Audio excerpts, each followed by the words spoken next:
अभी तक आपने पाश्चात्य हिंदी पद के कविताएं सुनी हैं और उनका अध्ययन किया होगा।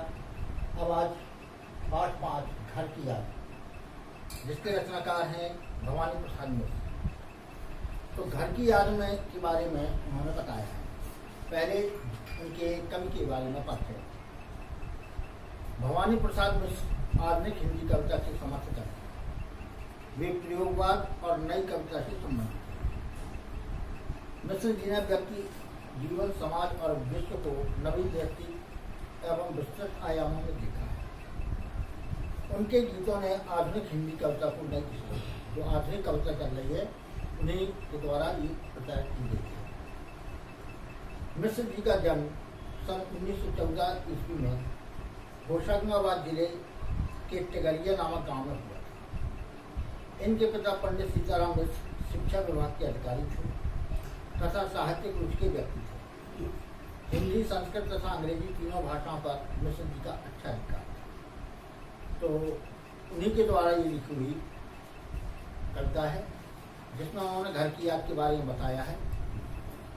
और यह कविता सन 1942 में के भारत छोड़ो आंदोलन के दौरान, यानी जब हमारे यहाँ गांधी जी ने भारत छोड़ो आंदोलन चलाया था, उसी के दौरान उन्होंने ये कविता लिखी थी। कवि कारागार में था, अर्थात ये भी स्वतंत्र संग्राम सेनानी थे और अन्य स्वतंत्र संग्राम सेनानी के साथ ये भी जेल में गए। वहाँ उसने अपने घर के प्रिय सदस्यों को बहुत याद किया और कविता के साथ इसी प्रकार कवि कारावास में है और बाहर बरसात हो रही है। इस कारण उसके प्राण और मन घर की यादों में घिर गए। उसके घर में 4 भाई और 4 बहनें हैं। सब में बहुत गहरा प्यार है और कवि की मां अनपढ़ है, किंतु वे ममता की मूर्ति है। उनकी स्नेह धारा का प्रसार कारावास तक फैला हुआ है। कवि के पिता चिर युवा हैं। वे अभी भी खुलकर हंसते हैं और दौड़ लगाते हैं, अर्थात उनमें अभी वो ज़्यादा वृद्ध नहीं हुए हैं। वो युवाओं के साथ मिलकर दौड़ भी लगाते हैं। वे अत्यंत साहित्य हैं, अर्थात साहित्य होने के कारण ही उन्होंने अपने पुत्रों को स्नेह दिया। उनकी वाणी में बादलों जैसी गर्जन, अर्थात जहाँ भी बोलते हैं स्पष्ट और निर्भीक होकर बोलते हैं। कामों में तूफान सी तेजी है। कवि ही मन कल्पना करता है कि आज जब उसके पिता नृत्य की तरह व्यायाम करने आए होंगे, क्योंकि कवि तो कारावास में बंद है और जब कारावास में बंद है तो घर की यादों में खोया हुआ है कि इस समय मेरे पिता व्यायामशाला गए होंगे। तो उनकी आंखों में भवानी की याद में आंसू आ गए, अर्थात मेरे पुत्र की याद में आंसू आ गए होंगे कि मैं जेल में बंद हूं। वे अपने 5वें पुत्र को याद करके रो पड़े होंगे। उनके पिता भवानी को सोने पर सुहागा कहते हैं, अर्थात देश के लिए मिटने वाला होता है वो सोने के समान होता है। और सोने पर सुहागा यानी बिना सुहागा के सोने पर टाँका नहीं करता, इसलिए दोनों मिल जाते हैं तो एक दिल हो जाते हैं। इसी प्रकार उन्होंने कहा कि देश के लिए मर रखना ही सर्वश्रेष्ठ है। आज जबकि भवानी जेल में है तो उन्हें अपने अन्य बेटे भवानी से छोटे बेटे थे। अन्य बेटों ने स्वतंत्र संग्राम में भाग नहीं लिया, केवल भवानी ने ही स्वतंत्र संग्राम में भाग लिया। इसी कारण वो उनसे ज़्यादा स्नेह करते थे और उन्हीं के बारे में सोचते थे। कवि सजीले सावन को अपना संदेश वाहक बनाता है, अर्थात जेल में बंद है, लेकिन सावन में जब वर्षा हो रही है तो वर्षा को वो अपना संदेश वाहक बनाता है। जैसे कालिदास ने मेघदूत में बादलों को अपना संदेश कहने के लिए प्रस्तुत किया है, उसी प्रकार इन्होंने भी सजीले सावन को अपना संदेश वाहक बनाया और उससे प्रार्थना करता है कि वह चाहे कितना भी बरस ले, किंतु उसके पिता के मर्म को दुखी न करे। चाहे जितनी वर्षा कर ले, लेकिन मेरे पिता मेरे बारे में सोचकर पश्चाताप न करे। वह पिता को जाकर बताए कि भवानी जेल में मत, अर्थात मेरा संदेशा मेरे पिताजी से जाकर कह देना कि भवानी जो आपका पुत्र है वो जेल में भी प्रसन्न है, दुखी नहीं। तो वह पढ़ रहा है और लिख रहा है, काम कर रहा है, अर्थात जेल में रहकर भी वह अध्ययन कर रहा है, देश और समाज के बारे में लिख रहा है और अपना काम पूर्णतः कर रहा है। तो लोग उसे चाहते हैं, अर्थात जो देश के लिए बलिदान होता है उसके लोग भी प्रेम करते हैं, इसलिए देशवासी उससे बहुत ही प्रेम करते हैं। वह डटकर भोजन करता है, खेलता कूदता है और मस्त रहता है, अर्थात जेल में भी रहकर और किसी की चिंता किए बिना भरपूर भोजन करता है, मैदान में जाकर खेलता कूदता भी है और मस्त रहता है, उसे किसी बात की कोई चिंता नहीं है। कभी उसे सावधान करता है कि कहीं वह गलती से उसकी वास्तविक स्थिति का वर्णन न, कभी सावन को सावधान करता है कि आप यहाँ की स्थिति देख चुके हो, लेकिन संदेश वाहक बनकर आप उनके सामने यहाँ की दशा का वर्णन न कर देना, नहीं तो मेरे पिताजी बहुत दुखी हैं। अर्थात सावन को संदेश वाहक बनाता है और सूचना भी करता है कि वहाँ जाके सब कहना कि सब मस्त खेलता कूदता है और भरपूर भोजन करता है, किंतु यहाँ की दशा का वर्णन मत करना कि वे कितने कष्ट में हैं। कहीं यह न कह दे कि जेल में भवानी बहुत उदास और मौन और बीत है, अर्थात उससे डर है कहीं संदेश वाहक सावन ये जाकर न कह दे कि भवानी जेल में उदास बना रहता है, मौन बना रहता है और किसी से बात नहीं करता। क्यों? क्योंकि ये सुनकर उसके पिता पुत्र। अब इसी का पहला पद खंड, आज पानी गिर रहा है, बहुत पानी गिर रहा है, रात भर गिरता रहा है, प्राण मन गिरता रहा है। तो भवानी प्रसाद मिश्र ने घर की याद में ये पंक्तियां लिखी कि आज बरसात हो रही है, अर्थात सावन का मौसम आ गया है और चारों ओर वर्षा हो रही है, पानी बहुत अधिक बरस रहा है, रात भर वर्षा होती है, बोले सुबह से लेकर रात भर वर्षा हुई। ऐसे में मेरा मन और प्राण घर की याद से गए, ऐसे में मेरे प्राण घर की याद में फिर गए। बहुत पानी गिर रहा है, घर नजर में गिर रहा है, घर की मुझसे दूर है वो, वह घर उसी का पूर है, अर्थात मेरी नजरों में मेरा घर और के घर के सदस्य तैर रहे हैं, अर्थात घर में मेरा घर कैसा होगा, क्योंकि पानी जोरों से बाहर, घर के सदस्य कैसे होंगे, किस प्रकार सुखी हैं अथवा दुखी हैं, तो इन सदस्यों की उसे बहुत याद आती है। मेरा घर खुशियों का भंडार है, अर्थात जब मैं यहाँ आया था मेरे संपूर्ण लोग प्रसन्न थे और सभी प्रकार के धन धन संपूर्ण थे, किसी को कोई कष्ट नहीं था, परंतु दुर्भाग्य से वहीं आज मुझसे दूर हो गया। जहाँ मैं प्रसन्न रहता था, खेलता कूदता था, लेकिन आज दुर्भाग्य समझो कि आज मैं उस घर से दूर हूँ और देखा नहीं पड़ा। तो पदखंड दूसरा, घर में चार भाई, मायके में बहन आई बाप के घर, हाय रे प्रताप के घर।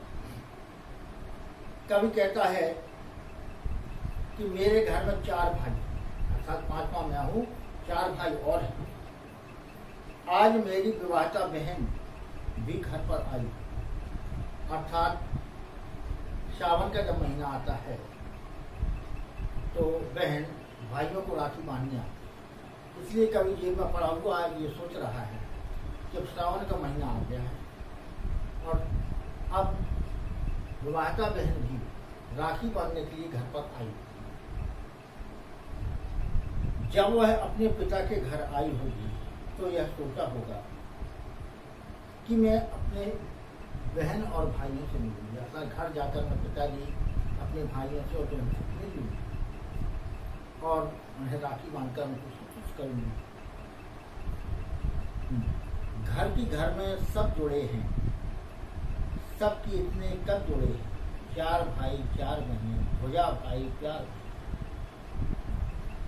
परंतु मुझे न पाकर वह बहुत दुखी, अर्थात अन्य भाई तो मिल गए, लेकिन मैं उससे नहीं मिल सका, क्योंकि उसे मालूम हो गया होगा कि मैं इस समय जेल में बैठा। हाँ, तब उसे अपने पिता का घर, कष्ट का घर प्रतीत हुआ। अर्थात जब पुत्री अपने पिता के घर पहुंचती है तो प्रसन्न होकर जाती है, लेकिन जब वहां उसने मुझे नहीं पाया होगा तो पिता के घर आकर भी बहुत दुखी हुई।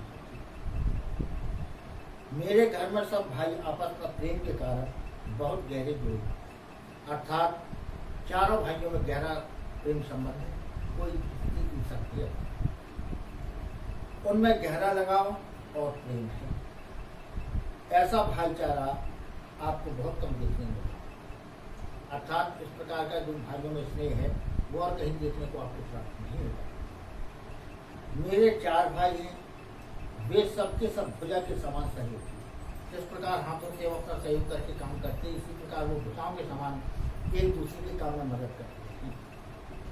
कर्मशील, हमेशा काम में लगने वाले हैं, बेकार नहीं और बलिष्ठ हैं। मेरी बहनें भी 4 हैं, ये चारों स्नेह की बहनें हैं, अर्थात 4 भाई हैं और 4 बहनें हैं। वे भी अपने भाइयों से उतना ही प्रेम करती हैं जैसे भाई एक दूसरे से आपस में प्रेम करते हैं। ये था पद्यखंड दूसरा। देखिए पद्यखंड तीसरा। माँ बिन पढ़ी मेरी, दुख में वह कढ़ी मेरी, माँ की जिसको गोद में से रखा लिया तो दुख नहीं फिर। इसमें कवि अपनी ममतामयी माँ की स्मृति झकझोर कर रहा है। वह कहता है, अर्थात इसमें माँ की प्रेम के बारे में कर रहा है, जिसने कवि को व्यथित कर दिया है। मेरी माँ बेचारी है, अनपढ़ है, वह मेरे वियोग के कारण दुख में जीती, अर्थात मेरी माँ पढ़ी लिखी नहीं, इस कारण वो मेरी याद करके बहुत ही दुखी हो रही होती। वह इतनी ममतामयी है कि यदि मैं उसकी गोद में एक बार से रखूं तो फिर कोई दुख मेरे पास नहीं था। कभी कहता है कि मेरी माँ इतनी ममतामयी है कि जब मैं अपनी माँ की गोद में से रखकर लेट जाता हूँ तो मेरे मन के संपूर्ण कष्ट अपने आप ही निपट जाते हैं और उस ममता की छांव में मुझे एक भी कष्ट का अनुभव नहीं होता, अर्थात कोई भी कष्ट मेरे समक्ष नहीं आ सकता। तो माँ की जिसकी स्नेह धारा का यहाँ तक भी पसारा, उसे लिखना नहीं आता जो कि उसका पत्र था। अब कभी कहता है कि वो मेरी आत्मा बेचैन होगी, लेकिन मेरी माँ की स्नेह धारा का फैलाव यहाँ कारागार तक, अर्थात जब मैं जेल में हूँ फिर भी माँ मुझे अपने स्नेह के कारण याद कर रही है। यहाँ भी मैं उसकी ममता का स्पर्श का अनुभव करता हूँ, अर्थात वो मेरे लिए शुभकामनाएं कर रही होती। लेकिन एक कमी है, मेरी माँ अनपढ़ है, पढ़ी लिखी नहीं है, नहीं तो अब तक लिखकर कोई पत्र भेज देती, कोई संदेश भी भेजती। वह लिखना नहीं जानती, नहीं तो वो मुझे पत्र अवश्य लिखती, अर्थात यदि वो लिखना जानती होती तो वो स्वयं ही पत्र लिखकर मेरे पास। मैं जानता हूँ वह मेरे बिना नहीं रहती, अर्थात मैं ही उसका सबसे ज़्यादा चहेता पुत्र था और मैं जानता हूँ कि मेरे बिना वो बहुत दुखी होगी और इसी कारण मुझे उसकी याद आती। इतना विशेष है, कवि ने निरक्षरता की समस्या को, अर्थात निरक्षर होने से कितना बड़ा कष्ट होता है, इस पंक्तियों में उसने प्रदर्शित किया है। माँ की गोद में सिर रखने का बिंब साकार हो गया, चाचू सा बिंब, अर्थात माँ की गोद में लेकर कवि अपने संपूर्ण दुख भूल जाता है। प्रसार की जगह पसारा शब्द का बहुत ही सुंदर प्रयोग हुआ है। पद नंबर दूसरा है, पिताजी जिनको बुढ़ापा एक क्षण भी नहीं रहता, जो अभी भी दौड़ जाएं, जो अभी भी खिलखिलाएं। तो कभी अपने घर की विशेषकर अपने पिताजी की याद सताती है। अभी देखो माँ के बारे में कह रहा था, अब उसे पिताजी की याद आई। वह पिता की जिंदादिली, बहादुरी और दृढ़ता को याद करता हुआ कहता है पिताजी के बारे में, यद्यप पिताजी बूढ़े हो गए, अर्थात जब मैं इतना युवा हूँ तो मेरे पिताजी अब मुझसे ही बूढ़े हो गए हैं, परंतु उनके मन में कभी बुढ़ापा नहीं आया, अर्थात उन्हें मन की कमजोरी नहीं थी। शरीर से जरूर उनका शरीर कमजोर हो गया होगा, लेकिन मन से वो हमेशा उसी प्रकार से दृढ़ विचार वाले रहे होंगे। आज भी उनके हृदय में युवकों जैसा उत्साह और साहस, अर्थात जो युवक करने की इच्छा करता है वही इच्छा आज उनके मन में भी है। और यही शरीर कमजोर हो गया है, लेकिन उनके मन में आज भी वही दृढ़ता युवाओं के समान बनी हुई है। शरीर से भी वह इतने स्वस्थ हैं कि अब भी लंबी दौड़ लगा लेते हैं। इस वृद्धावस्था में भी वो काफी दूर तक दौड़ने जाते हैं और वहां से लौट कर भी आते हैं। हाँ, इस उम्र में भी वे खिलखिला कर हंसते हैं। ऐसा नहीं छोटी मोटी मुस्कुरा कर रह जाए, खिलखिला कर हंसते हैं। उनके मार्ग में मौत भी भयंकर बाधा बन जाए तो वे हंसकर उसका मुकाबला करते हैं। कैसे ही कहा है, मौत के आगे न हिचके, शेर के आगे न बिचके, बोल में बादल गरजता, काम में भयंकर। अर्थात मौत भी उनके सामने आ जाए तो वे हंसकर उसका मुकाबला कर देती है, उससे किसी प्रकार का डर नहीं रहता और उसका किसी प्रकार का भय नहीं मानते। सामने यदि शेर भी आ जाए तो वे उसे देखकर न। आज भी उनकी आवाज में कड़क, अर्थात जो जोश पहले था उनकी आवाज में, वही आज स्वतंत्रता के जोश के कारण उनकी आवाज में वही आज कड़क। बोलते हैं तो दूर दूर तक बादल की गरज के समान उनकी आवाज सुनाई पड़ती। अर्थात इस प्रकार बादल गंभीर गर्जन करता है, उसी प्रकार उनकी आवाज भी सबको लुभाने वाली थी, आकर्षित करने वाली थी और दूर दूर तक सुनाई देती थी। जिस समय वे काम करने लगते हैं तो उनमें आंधी तूफान जैसी स्फूर्ति और गति होती है। अर्थात जैसे आंधी तूफान बड़ी तेजी से आता है और निकल जाता है, उसी प्रकार जब भी वो किसी काम को करते हैं तो उनके मन में जोश इसी प्रकार पड़ जाता है। इसमें वीर रस का मनोरम दृश्य प्रस्तुत। और अगली पद्य खंड है, आज गीता पाठ करके दंड 260 करके खूब मुग्धर हीरा लेकर, मृत उनकी मिला मूठ उनकी मिला लेकर, जबकि नीचे आए होंगे नैन जल से छाए होंगे, हाय पानी गिर रहा है, घर नजर में फिर रहा है। दंड, दंड बैठक, मुग्धर कहलाता व्यायाम करने का एक उपकरण, और मूठ कहलाती है मुट्ठियां पकड़ने का स्थान। कभी अपने पिता की नृत्य क्रिया, व्यायाम आदि का स्मरण करते हुए कहता है कि मैं सोच रहा हूं कि आज जब मेरे पिताजी रोज की तरह गीता का पाठ करके तथा 260 दंड बैठकें लगाकर व्यायाम के लिए मुग्धर हिलाकर तथा उसकी मूठों को मिलाकर छत से नीचे आए। अर्थात कवि को अपने प्रारंभिक दिनों की याद आती है और उसी के बारे में सोच रहे हैं कि आज जब मेरे पिताजी रोज की तरह गीता का पाठ करके छत पर गए होंगे, वहां 260 दंड बैठक उन्होंने लगाई और व्यायाम के लिए मुग्धर घुमाया होगा, उसकी मूठों को मिलाकर छत से नीचे आए होंगे।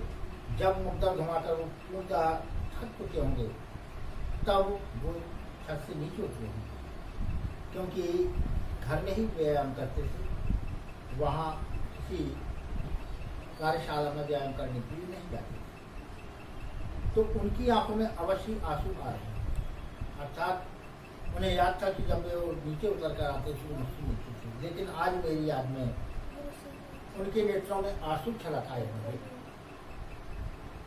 वे मुझे अपने पास न पाकर बहुत व्याकुल थे। अर्थात मैं हमेशा उनके पास रहता था, लेकिन आज जब मैं उनके पास नहीं हूँ तो मेरे लिए बहुत कंफ्यूज हुआ है। इस समय बरसात हो रही है, अर्थात सावन का महीना और बरसात हो रही है। मेरी नज़रों में मेरा घर परिवार तैर रहा है, अर्थात मैं अपने घर और परिवार की स्थिति के बारे में सोच रहा हूँ। मुझे सब सदस्यों की याद आ रही है, अर्थात जेल में रहकर भी मैं अपने घर के सदस्यों की याद करता हूँ। विशेष इसमें कवि के पिता शरीर से वरिष्ठ, कसरती, मन से भावुक और संस्कारों से गीता पाठी है। नंबर 2, नजर में तैरना एक दृश्य बिंब, व्यायाम करने तथा गीता पाठ करने का बिंब साकार होता है। अगला पद है, 4 भाई 4 बहने, भुजा भाई प्यार बहने, खेलते या खड़े होंगे, नजर उनको पड़े। पिता की भावुकता का याद करते हुए कवि कहता है कि मेरे घर में मेरे 4 भाई तथा 4 बहनें। मेरे भाई भुजा के समान सहयोगी और धर्मी, अर्थात जिस प्रकार भुजाओं के द्वारा हम काम करते हैं उसी प्रकार मेरे 4 भाई मिलकर काम करते थे सहयोग की भावना से, और वो कार्यक्रम भी हो गया। काम करने में लगनशील थी। बहनें प्यार की भंडार है। मैं जानता हूँ कि यदि ये सब भाई बहन जब घर पर खड़े होंगे या खेल रहे होंगे तो मेरे पिताजी की नज़र, अर्थात जब मेरे पिताजी 4 भाइयों 4 बहनों को देख रहे होंगे तब उन्हें मेरी याद भी आई होगी। तब उनकी क्या दशा हुई होगी मैं भली बात जानता हूँ। कभी कहता है कि मुझे न देखकर वो कितने व्याकुल होंगे मैं अच्छी तरह से जानता हूँ। यद्यप मेरे पिताजी की अवस्था बहुत बड़ी, अर्थात अब मेरे पिताजी बहुत बूढ़े हो चुके हैं, वे वृद्ध हो चुके हैं, किंतु उनका शरीर भुजाओं की तरह पूर्ण स्वस्थ है, अर्थात वो प्रारंभ से ही कसरत करते रहे, जिसके कारण उनका संपूर्ण स्वस्थ और भुजाएं मजबूत थी। इसी के कारण उनका स्वर पूरा शरीर भी स्वस्थ था। उन्हें बुढ़ापे की कमजोरियों और बीमारियों ने छुआ तक नहीं, अर्थात जब वो प्रारंभ से ही व्यायाम करते रहे हैं तो बुढ़ापे में जो कमजोरियां और बीमारियां आ जाती हैं वो उन्हें नहीं आ सकती। ऐसे मेरे पिता मुझे 5वें पुत्र को घर में न पाकर वो पड़े, अर्थात 4 लड़के तो घर पर हैं, 5वां पुत्र मैं हूँ जो इस समय जेल में हूँ। 4 पुत्रों को देखकर तो प्रसन्न होंगे, लेकिन 5वें पुत्र को न पाकर मेरे पिताजी बहुत दुखी हुए होंगे, अर्थात उनके नेत्रों से आंसू निकल आए होंगे। वे मेरा नाम लेकर रो पड़े। ये कभी जेल में बैठा हुआ कल्पना करता है। विशेष है पिता के स्वस्थ किंतु भावुक व्यक्तित्व का ज्ञान होना। नंबर 2, भुजा भाई में उपमा और अनुप्रयास का संबंध। ये दोनों अलंकार इसमें हैं। छोटे छोटे वाक्यों और तुकों के सहारे कविता सचमुच मनमोहक बन गई। अब अगला पद है, 5वां मैं हूँ अभागा, जिसे सोने पर सुहागा, पिताजी कहते रहे हैं प्यार में बहते। कभी पिता के प्यार को याद करता हुआ सोचता है, अर्थात मेरे पिताजी मुझे कितना प्यार करते हैं, इस बारे में वो सोच रहा है कि मैं उनका 5वां भाग्यहीन पुत्र हूं, क्योंकि जो अच्छे पुत्र जिनके भाग्य अच्छे थे वो 4 भाई तो घर में थे, केवल मैं ही स्वतंत्रता संग्राम के पीछे जेल में पड़ा और मैं भाग्यहीन माना गया।